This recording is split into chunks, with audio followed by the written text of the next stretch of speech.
Et tu verrouilles là, pour pas que ça s'éteigne, tu mets sur hold. On le rebaisse? Ouais. Comme ça, Okay. si on appuie... D'accord. Tu fais voir, vas-y quand tu parles, il y a les barres qui bougent. Ouais, ça marche. Impec. Donc faut faire attention que la fiche ne se débranche pas dans ta poche. Ouais, de toute façon, hop là. Voilà. On va faire ça comme ça. Là tout il tourne. Bah voilà. Allez, on va y partir. Qu'est-ce qui te prend en de force? Oh Seigneur, la Super Duke 2.0. Oh, merci, merci, oh, merci pour cette putain de bécane.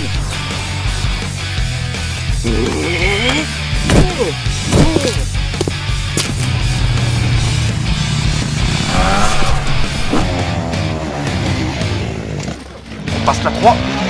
On descend le maximal là. Oh putain. Ah bah d'avoir envie de chier, ça en fait dire des conneries, bordel.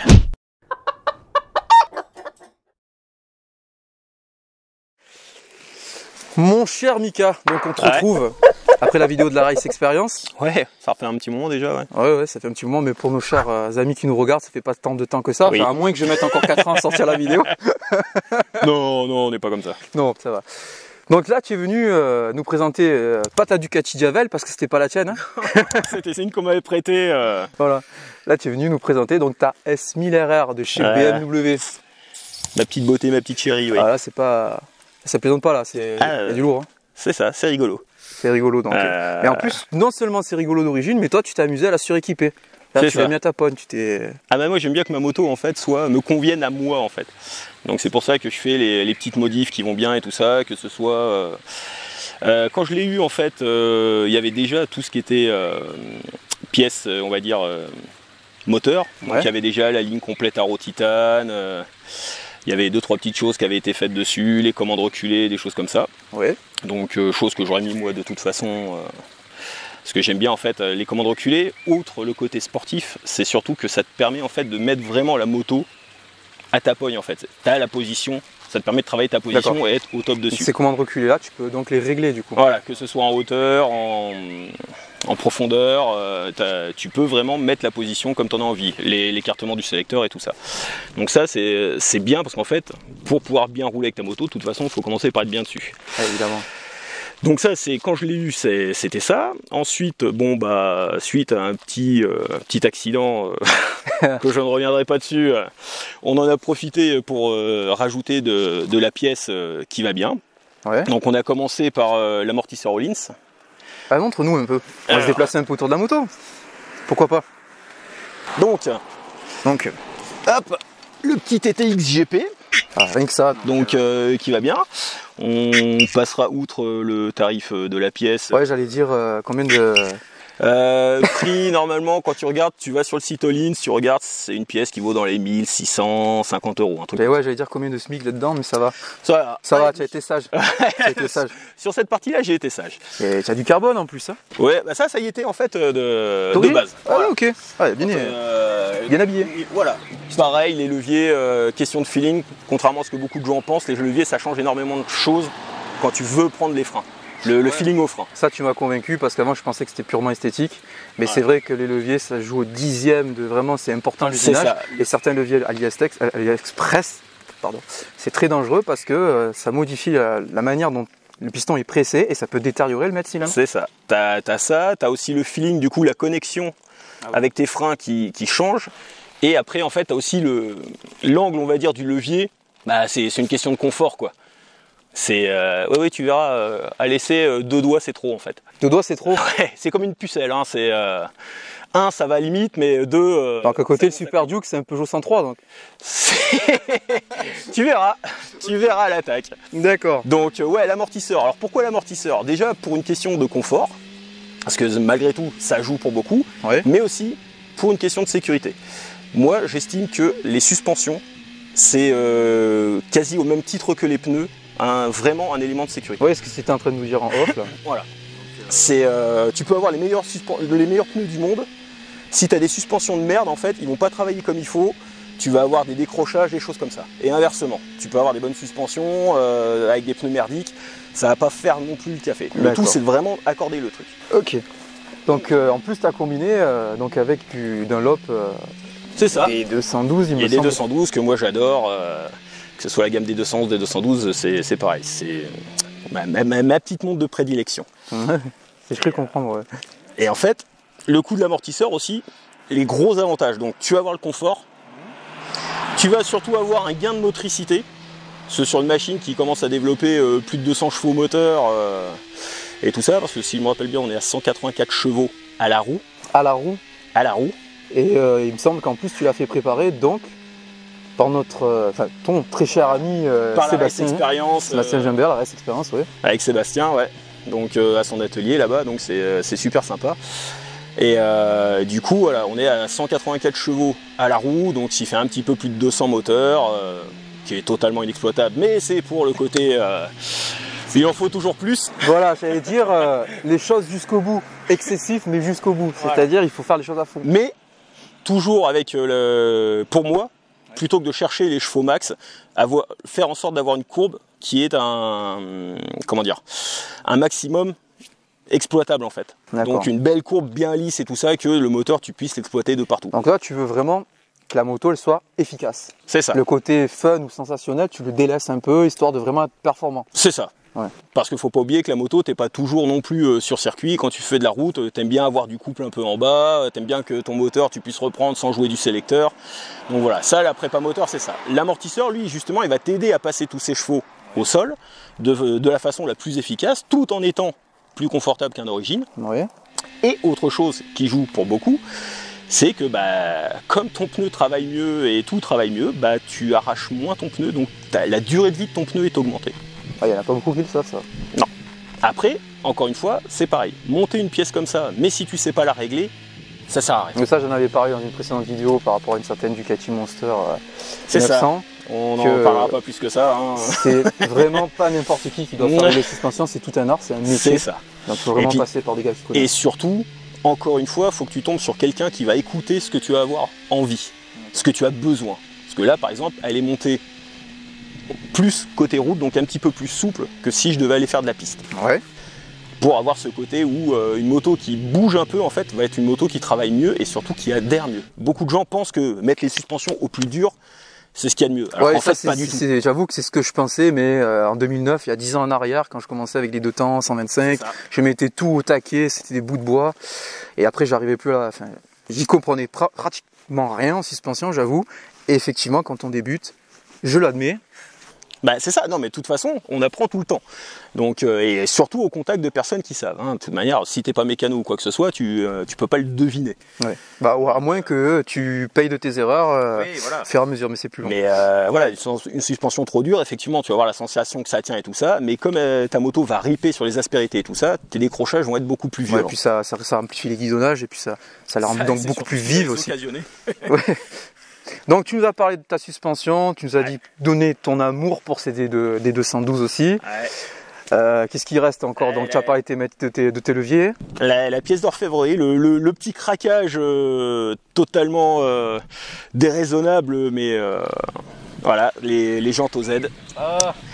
Les fameuses jantes forgées. Jantes forgées OZ. C'est ça. C'est marqué dessus comme le port salut. Hein, voilà. OZ Racing. Donc ça, OZ Racing, par rapport à ce que je connais, étant KTM, du Marchesini, qu'est-ce que ça vaut? Ou c'est équivalent, c'est juste une histoire de gamme? Les Marchesini, celles que tu vas trouver d'origine, en fait, ça va être de la jante coulée. Donc en fait, elle va être moins rigide et plus lourde, parce qu'elle est moins travaillée en fait. Là, le fait que ce soit une jante forgée, en fait, elle est taillée masse. Ouais. Contrairement aux autres où elles sont moulées sous pression. Là en fait c'est une pièce d'aluminium qui est taillée depuis zéro en fait. Tu pars d'un carré d'aluminium et ils t'en sortent une jante. Donc gros avantage, tu as des jantes qui vont être beaucoup plus rigides. Oui. Donc ça va être bien parce que du coup tu auras moins de déformations, ta moto sera aussi plus précise. Et le gros point fort c'est le jeu de jantes complet, seul, en comptant la couronne et tout, fait 5,5 kg de moins que l'origine. Ah c'est énorme quand même hein. Alors, déjà, pour l'ensemble de la moto, ça fait une grosse différence. Et surtout, le gain est en rotation. Parce que du coup, tu limites, on va parler un peu technique, l'inertie qui est induite par l'effet gyroscopique. Plus ta jante va être lourde, plus tu vas avoir d'inertie. Donc plus tu vas être dur à freiner et dur à entraîner.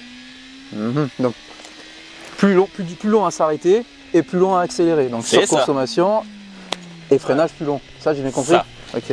Autre chose qui, alors, plaît ou ne plaît pas, c'est le fait que tu es moins justement d'inertie, tu es moins entraîné par ta moto et du coup ta moto est plus facile à basculer d'un angle à l'autre. D'accord. Tu as moins de poids, donc tu as moins d'effet gyroscopique qui va t'emmener et qui fait, en fait, ta moto roule droite toute seule grâce à cet effet gyroscopique. Moins tu en as, plus ta moto va être vive en fait. Moins tu vas devoir la forcer pour prendre tes courbes. Par contre, le point noir pour quelqu'un qui n'a pas l'habitude, c'est que plus tu vas aller vite, plus cet effet va s'amplifier. Donc, d'accord, donc la moindre inclinaison, ça va être vraiment une moto qui... Ta moto va alors perdre en stabilité. Ça, c'est pour certaines personnes, c'est un problème. C'est pour ça que tu me parlais tout à l'heure de la rafale de vent.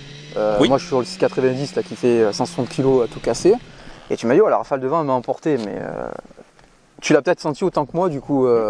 Alors que j'ai une moto qui va faire, là, à l'heure actuelle, on est à 195 kg tout plein fait. D'accord. D'accord. Donc, mais du coup, tu as une moto qui est beaucoup plus vive et beaucoup plus réactive. Et plus tu vas rouler vite, moi je l'ai senti surtout sur circuit quand on a été faire le dernier stage au Luc, les courbes rapides, sincèrement, le temps que je m'y mette, je suis à l'ouest. Je rentre 2 fois trop tôt parce que j'ai l'habitude d'avoir l'inertie de ma moto qui va être plus lourde à emmener et qui va avoir plus de mal à tracer sa truc. Donc là, du coup, tu te retrouves avec une moto qui, du coup aussi, va être plus facile pour rouler tous les jours. Là, par exemple, dans le col, je sais pas si tu as vu pendant la montée, mais à aucun moment je l'ai forcé. Non, puisque c'est vrai que tu avais quasiment l'agilité de moi avec. Ça se voyait que tu avais, une facilité à vraiment rentrer dans les épingles. Ouais. Tu le verras à l'essai, la moto est super facile et du coup, pour des routes comme ça, en fait, c'est beaucoup plus simple. Tu perds en stabilité, mais tu gagnes en agilité. Voilà, on parle quand même d'une moto de base qui est déjà quand même très affûtée, c'est quand même une S1000 RR, c'est quand même haut de gamme, haut du panier. C'est ça, mais voilà. Bon, après, je te cache pas que les jantes, c'était le petit craquage, ça faisait un moment que j'avais envie, et voilà. Elles sont jolies, elles sont magnifiques, je trouve qu'elles donnent une gueule de fou à la bécane, mais en plus, il y a un vrai gain dynamique. Alors pareil, c'est un petit billet aussi. Le jeu de jantes, donc hors monte pneumatique et tout ça, avec la couronne, donc tu les reçois toutes complètes, elles sont prêtes à monter. Tu as les roulements, tu as tout qui est monté dessus et tout ça. Ça vaut quand même, si tu regardes le prix de base sur internet, sur le site OZ, c'est un billet de 2500 €. Oui, d'accord, ouais, mais bon. Mais vu la machine que c'est, on va dire que c'est... Ça, et surtout, vraiment, c'est une des pièces qui va te changer véritablement le visage de ta machine. Si tu la prends avec les jantes d'origine, tu la prends avec juste les jantes forgées, même sans rien changer d'autre, tu as vraiment l'impression de monter sur 2 motos différentes, que ce soit l'agilité et tout ça. De toute façon, tout ce que tu es en train de nous expliquer, que ce soit pneus, suspension et jantes, c'est vraiment la seule chose qui permet la liaison au sol de la moto, donc c'est le truc crucial. Il y a une certaine marque de pneus concurrentes qui disait que sans maîtrise et puissance c'est rien. Bah, si tu passes pas tes chevaux au sol, tu peux en avoir 300, ça te sert à rien. Évidemment. Ouais, les mecs ils sont toujours sur les lignes, sur les trucs à la con pour faire du barouf. Et toi, tu es vraiment axé sur de l'efficace. Voilà. Tu es vraiment axé mais sur de la belle pièce. C'est ça. Donc tu fais pas les choses à moitié. Après le barouf, pour laisser, hein, on a préféré laisser la chicane. Hein. Ouais, mais nous on est sage. On respecte les oiseaux, on respecte la nature quand même. C'est le cadre où on est. On voudrait pas déranger une famille de renards ou qui nous regarde certainement sur YouTube. Non, puis surtout en pleine nuit, l'ambiance son et lumière, feu d'artifice avec des flammes qui font 1,50 m qui sortent du pot. Tu me fais penser à un truc, ça pourrait intéresser certaines personnes. Du coup, en laissant ta chicane, est-ce que tu as vraiment une perte par rapport à ta cartographie? Est-ce que ça joue énormément? Alors, en soi, c'est pas énorme. C'est quand tu es un petit peu tatillon, tu vas sentir une différence. Tu vas sentir que sans la chicane, mais parce qu'elle a été réglée avec la chicane, tu vas te retrouver à avoir un moteur un petit peu plus creux en bas, mais un petit peu plus brut en haut. D'accord, mais c'est très subtil. Voilà, faut vraiment, vu qu'il faut déjà vraiment taper dedans, quand tu sais sur les 3 premiers rapports les vitesses que tu prends, on va éviter d'en parler maintenant, hein, tu dis, on dépasse jamais les 80. Ici, c'est... Non, jamais. Voilà, on pense ça qu'on parle que de maniabilité, de mise sur langue, on passe pas de vitesse. Les chevaux, on s'en fout. Voilà. Donc ouais, non, tu le sens vraiment, mais faut vraiment être chiant, un peu comme moi en fait. D'accord. Donc tous les gars, les 3 quarts du temps qui virent leur chicane ou quoi que ce soit, ça ne sert strictement à rien. Non. À part à faire du bordel. C'est ça. T'as l'impression d'aller plus vite et d'avoir plus de chevaux parce que ça fait du bruit. Voilà, ça fait du bruit donc t'as l'impression que ça va plus vite. Alors qu'en fait pas du tout. D'accord. Donc que reste-t-il? Qu'as-tu rajouté encore? C'est déjà pas mal, mais reste-t-il encore des petits plus? Des choses qui m'ont servi justement au moins une fois, donc c'est tout le système de protection. Donc c'est-à-dire les pare carter. Ouais. Donc GB Racing, c'est ça? Voilà, d'un côté comme de l'autre, qui quand j'ai fini par terre, même à 20 à l'heure, en fait, ont vraiment fait leur boulot. Ils ont été râpés et tout, ils ont protégé le moteur. Donc voilà. Après, sorti de ça, je dirais qu'on a fait le tour. La fourche, il n'y a rien eu de changé parce qu'en fait, toujours sur les conseils de Sébastien, en fait déjà de base, elle est très bonne. Et il n'y a quasiment rien à changer dessus. Donc pour ceux qui n'auraient pas regardé la vidéo de la Race Experience, je vais représenter en incruste qui est Sébastien Gimbert. Donc voilà, si vous voulez faire le stage Race Experience, vous aurez le privilège et l'honneur de rencontrer Sébastien.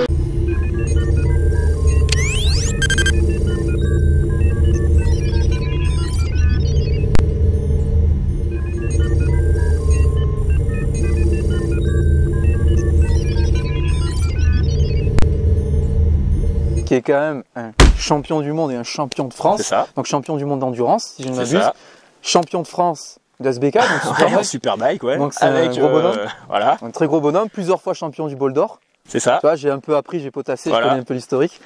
Donc au départ, on se dit ouais, le mec il est tellement accessible qu'on va le voir comme ça, tranquille, il est dans son fauteuil, enfin, dans sa chaise. C'est ça. On se dit c'est qui ce bonhomme, et au final on a un monstre en face de soi. C'est ça. C'est dingue quoi. Le mec qui va te poutrer avec une main dans le dos sur le circuit, donc quand toi t'es au bout de ta vie. Donc voilà, tu as porté ta moto à des gars qui connaissent leur job. Voilà. Donc c'est le principal parce que des fois il faut éviter les trucs, les machins. Donc c'est pour ça que la fourche en fait elle a juste été réglée à mon goût. Ouais. Parce que je suis quelqu'un qui aime bien, qui a certes un gros défaut sur route, mais par exemple j'aime bien rentrer sur les freins dans mes courbes. Ouais, je sais que tu es un trappeur. J'aime bien parce que du coup, en fait, une moto qui a du transfert de masse, en fait, va être une moto qui va tourner plus facilement. Donc plus ta fourche va s'enfoncer à l'entrée de ta courbe, plus tu vas rentrer court et facilement dans ton virage. Mais à côté de ça, tu sollicites plus ton pneu et ta suspension. Donc c'est pour ça c'est un équilibre un petit peu fin à trouver. Malgré tout, c'est toujours d'origine. On a changé les plaquettes. On a mis du Brembo sur celle-là, ça a été du SC. Donc pas les plus racing parce qu'elles ont trop de mordants et ça en est limite désagréable sur route. Mais ouais, tu vas voir, ça freine très bien même à un doigt. Okay. Le mètre cylindre par contre, lui, contrairement à ce que je change sur beaucoup de motos, j'ai laissé le Nissin d'origine. Parce qu'au final, il va très bien. D'accord. Bon, apparemment, tu as l'air de nous avoir tout expliqué. C'est ça, je pense. Et là, ce qu'on va faire, c'est qu'on va aller te filmer pour te laisser exprimer d'abord ton talent à toi, sur ta moto à toi. Histoire de mettre un peu ces images que j'ai dû mettre déjà là. Tranquillement. En incruste. C'est cool. Comme d'hab. Allez. On est bon. On y go. On y va.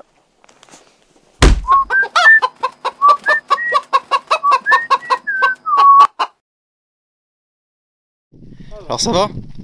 Les caméras ne tombent pas gênées? Non, ça va. Nickel. J'ai juste perdu le slider, il est tombé sur la botte, je me suis fait merde, qu'est-ce qui se passe? D'accord. Mais bon. C'est rien.